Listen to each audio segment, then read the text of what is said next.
What I'm asking you is this. Do you think that children should have been zip tied and pulled out of an apartment complex and traumatized like that? Yes or no? I don't think children should be put in harm's way by transnational gangs. Just answer the question. Yes or no? Do you think that children... I don't accept the premise of your question. I'm asking the you government's not putting children in harm's way. Tren de Aragua. Real calm now. What's up, everyone? Welcome back to the channel. If you're new here, hit that subscribe button. Today, we're breaking down a CNN panel that got heated. Van Lathan and Scott Jennings go head-to-head over an immigration raid involving zip-tied children and detained American citizens. The questions Van asks are simple, but watch how hard it is to get straight answers about constitutional rights. This conversation reveals what people really believe when power meets principle. Make sure you watch until the end. Please comment down where you are watching from. It's great to see people from over the world connecting in here. All right, now let's get into the video.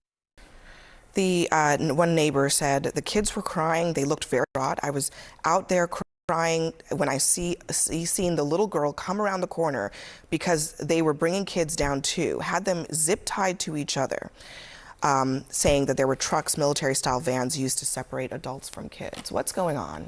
I haven't seen any of this, so I certainly am not aware of particular neighborhoods that are targeted.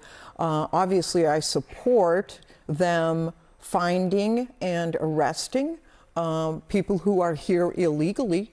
And in the community they're in, again, I can't justify, I haven't seen which communities that they're targeting. Well, one detail that's been left out is that they were targeting Tren de Aragua.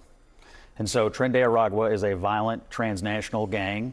They send illegal immigrants here to the United States. They traffic drugs, they traffic people, they commit violence. They inflict misery everywhere they go. And 37 people were arrested.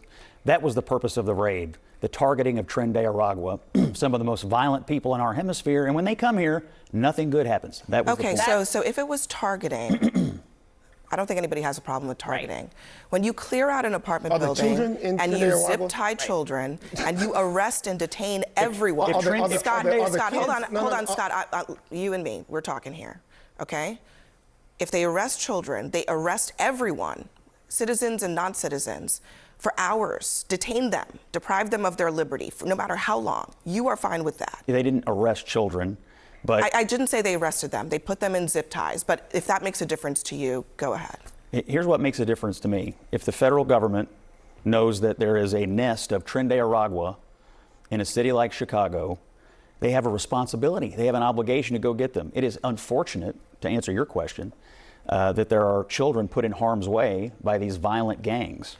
But that is going to be the reality. Is it unfortunate or is it a violation of their rights, is the question? Because, I mean, in this country, we have rights against searches and illegal searches and You're suggesting these children should be effectively human shields for Tren de Aragua, and I don't agree. What I'm asking, hold on, I want to make it clear. I know that Tren de Aragua and gangs and whatever, it's a catch-all to treat people however you want, to go in there and shred the Constitution or whatever else it is that you want to do. What I'm asking you is this. Do you think that children should have been zip-tied and pulled out of an apartment complex and traumatized like that? Yes or no? I don't think children should be put in harm's way by transnational gangs. Just answer the question. Yes or no? Do you think that children... I don't accept the premise of your question. I'm asking the government's not putting children in harm's way. Tren de Aragua... Real calm now. Real calm. Like they're the ones putting children in harm's way. Gentlemen and gentlemen, we have a responsibility for the way we treat people with the power that we have here in America. And we have a standard that we should treat human life with. And I'm asking you very clearly, concisely, should children be treated that way? Does Scott Jennings like that? I don't accept the premise of your question. All right, cool. I don't believe that the premise of your question is accurate. I would ask you back. Should children be allowed to live in an apartment building with Tren de Aragua? Should the entire community of Chicago have to live with Tren de Aragua because they hide behind these children? But here's the thing. That's my question. I think the answer to that is clear. No, they should not be put in harm's way. But the difference is in this situation is I don't want to be Tren de Aragua. I don't want my law enforcement to act like Tren de Aragua. That is the distinction. Do you just want to leave it and say, well, they have kids in there, let's just move on? No, but can't law enforcement figure out a way? I don't think this is the first time children have been in an environment where dangerous people have been around them. And I'm most certain that in most of those circumstances, those children aren't zip tied and carried out like animals. Okay, I need you to understand what just happened here, because Scott Jennings just did something that politicians and pundits do all the time, and it drives me insane. Van asked him a direct question. Should children be zip-tied and traumatized? And Scott's response? I don't accept the premise of your question. That's not an answer. That's a deflection. That's what people do when they know their position is morally indefensible, but they're too committed to back down. Here's what gets me fired up. Scott keeps saying Tren de Aragua like it's a magic spell that makes constitutional rights disappear. Yeah, they're a violent gang. Nobody's disputing that. But here's what Scott won't address. We have a constitution in this country. We have due process. We have the Fourth Amendment that protects against unreasonable searches and seizures. And those protections don't vanish just because dangerous people exist in the world. Van is asking the real question that matters. Do the ends justify the means? Because if your answer is yes, we can violate everyone's rights to catch the bad guys, then you're not defending America. You're dismantling what makes America different in the first place. Law enforcement deals with violent criminals every single day. Without handcuffing entire apartment buildings full of innocent people, they do targeted operations, they use surveillance, they get warrants, they follow procedures. And can we talk about the children for a second? Because Scott keeps pivoting to, well, should children live with gang members? As if that's what Van asked. Van didn't ask if gang members should be arrested. He asked if children should be zip-tied and traumatized in the process. Those are two completely different questions, and Scott knows it. The fact that he won't answer tells you everything you need to know about whether he thinks it's defensible. I am wondering is, okay, let's put this fact pattern on any other placement. Let's put it on a school, right? What if there was a gang member in a school? And by this calculation, it would seem like the children in the school, in order to get that one gang member or two gang members, handcuff the whole biology It's not class. one gang member. It's 37 Well, people in an apartment let's say there's building. It's a large apartment building. That's part of the fact pattern here. I mean, here's another one from our reporting. Tenants said it appears everyone in the building was detained by federal officers, including U.S. citizens. It was scary, said one, because I had never had a gun in my face. That person lives in the building. They asked my name and my date of birth and asked me, did I have any warrants? I told them, no, I didn't. Fisher, this person says, she was handcuffed anyway before being released around 3 a.m. and was told anyone with outstanding warrants, even if it was unrelated to immigration, would not be released. So again, people live in apartment buildings all over this country. I promise that. Is that where you Wait a second. Should I just go to an apartment building and hide? Wait. I'm talking about the way that citizen of this country was treated. By the way, I just want to be clear. I think that everybody that's created in the image of God should be treated with respect. And I thought that part of the American ideal was that, but that's gone. I promise y'all will still be invited to Mar-a-Lago if you say that it is wrong that children were zip-tied and that American people, American citizens, were detained without any warrant or suspicion. Briefly detained? In an effort to get 37 Tren de Aragua members? So tell me, what you're suggesting is that no enforcement can take place. Would you be okay being detained so that the gang members, would you be okay with your rights being violated and you be held until 3 a.m. with your family member not knowing why? Is that okay? Because that's not okay with me. Everybody here seems to believe that if you're Tren de Aragua, you can go hide in an apartment building, and because there are other people there, you just get to be left alone. That is not a reasonable enforcement position. There's another option here, and it's actually an option that's utilized by law enforcement every single day in this country.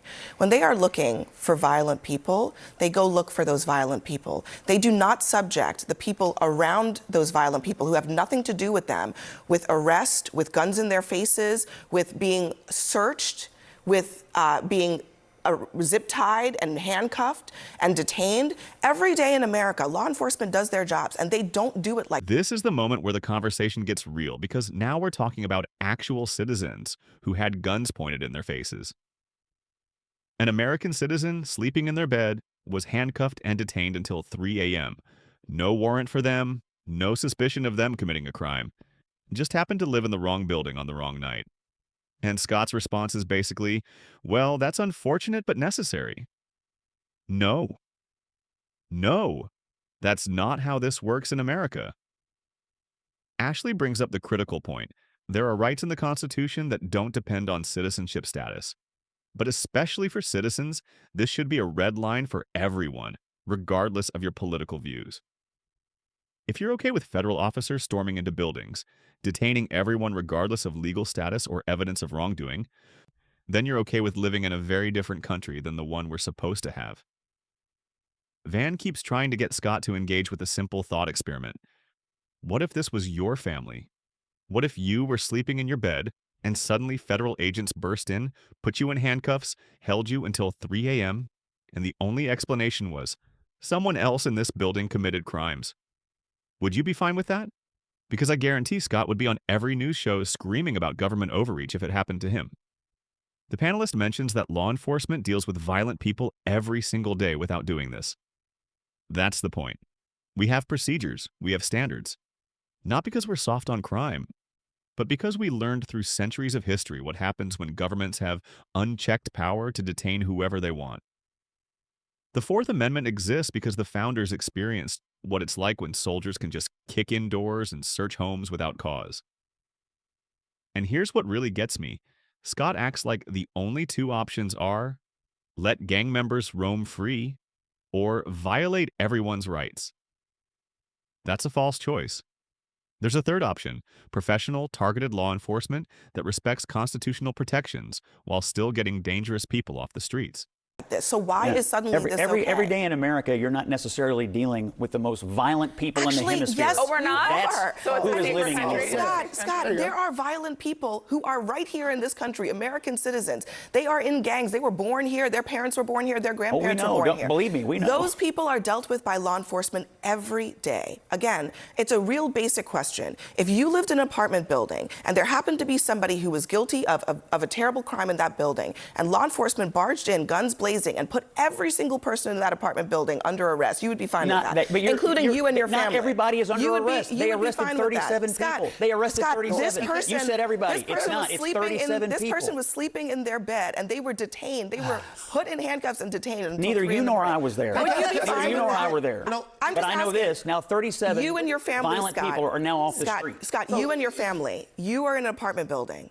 You and your family, you would be fine with your liberty being held up, your kids, your wife, your children, being detained for any amount of time because somebody in that building was a criminal, you'd be fine with that? You are vastly oversimplifying what's happening here. There are scores of illegal immigrants in the building. I think sometimes we have to simplify things so that we actually understand what we're talking about.